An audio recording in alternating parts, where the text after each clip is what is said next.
extraordinary forehand.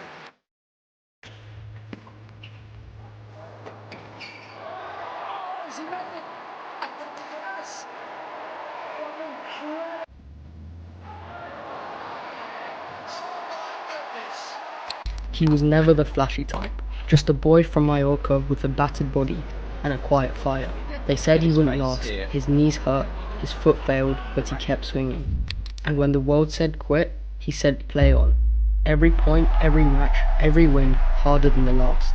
Through pain, doubt, rivalries, he didn't just fight, he became the most feared fighter in tennis. But what you don't know yet is the moment that nearly broke him, and how one voice pulled him back.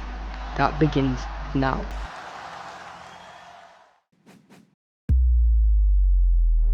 Before he was a legend, Rafael Nadal was just another kid in Mallorca.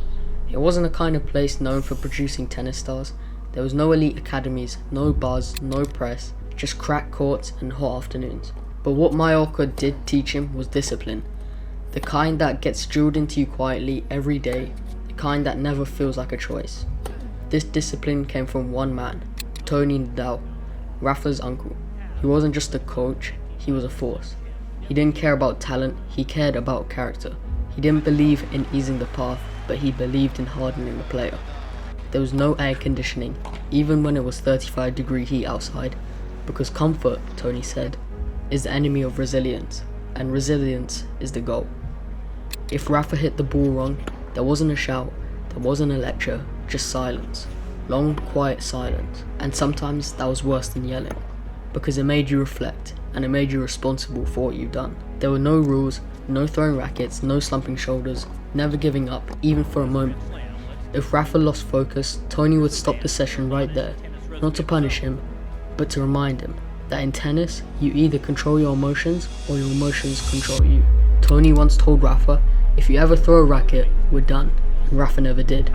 Not once through his entire career, because for him, the game wasn't about drama, it was never about looking good, but it was about respect, for the sport, the opponent, and for the work.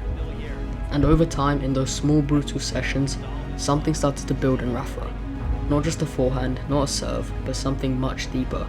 A wall. A mental wall most players never even start to build, even later in their career. But it's a failure. That was the real test. Could he lose and come back stronger? Or could he win and stay humble? Some days it's the court, tight footwork, split-second decisions, and others it's the quiet run, you and your dog carving through the morning light. Paceful.store designed this gear for movement that feels natural. A harness that lets your dog run free but keeps it close to you. A runner's vest that supports without distracting, and gear that moves with your body and not against it. And for your dog, a cooling vest that works as hard as they do, because their comfort matters too. So if you truly care about your dog, go visit Paceful.store to get some of the most premium quality gear on the market. Thank you Paceful for sponsoring this video. In 2005, he won his first French Open, on debut at 19. But not just in tennis, but in sport more broadly. Because this wasn't simply a teenager winning a major, this was a shift in how the game itself was understood. Because the way Nadal played didn't really rely on flair or one devastating weapon. And it wasn't designed to dazzle crowds with style. It was to build, to last, to grind, and to wear down the will of anyone who tried to outlast him. His shots weren't hit with force, they were loaded with spin, landing high on the opponent's shoulder and bouncing awkwardly, dragging rallies into deep territory and dragging opponents into doubt. He didn't play points like they were isolated moments, he played them like chapters in a longer story. Each one part of a plan that slowly pulled his opponent into pieces they didn't want to be, mentally and physically.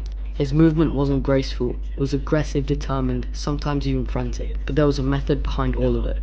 He didn't chase balls because he had to, but he chased them because giving up on a single one would have gone against everything he believed in.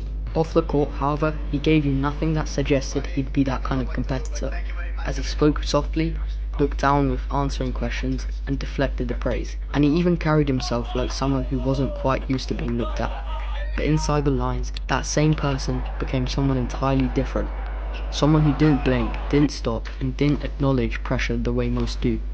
He didn't just raise his level in big moments, but he lived in them. He trained for them, and when they arrived, he looked more at ease than anyone else on the court.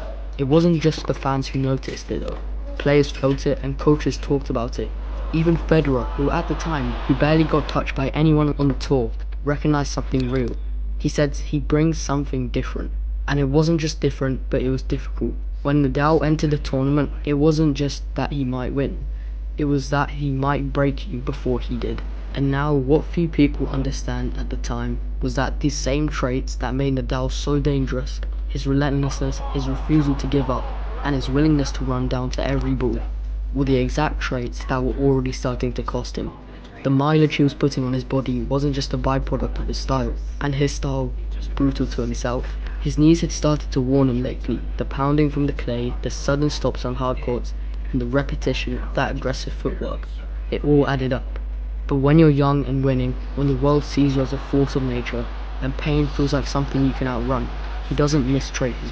He didn't pull out of matches, and he didn't want to talk about recovery. Not yet.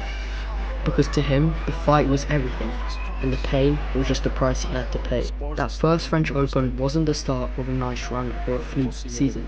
It was the beginning of something so much larger, a kind of psychological shift in how the sport would be played on clay, and eventually everywhere else. Matches weren't just about form or fitness anymore, but they were about how deep you were willing to go, and how long you're willing to suffer. No one becomes great in a vacuum. Rafa had Federer, Djokovic and Murray were pushing each other at every turn. These weren't warm friendships, but they were a kind of rivalry that makes you question who you are after every loss and force you to change if you want to even survive. Federer played like the core owed him space, Djokovic hit like he was solving a puzzle, and Nadal, he pressed constantly, long rallies, long matches, longer weeks. He kept pressure so high that even when he lost a point, the next one felt heavier. Their matches weren't just tennis. They were long battles where the winner had to come out smarter and harder than before, like the 2008 Wimbledon final.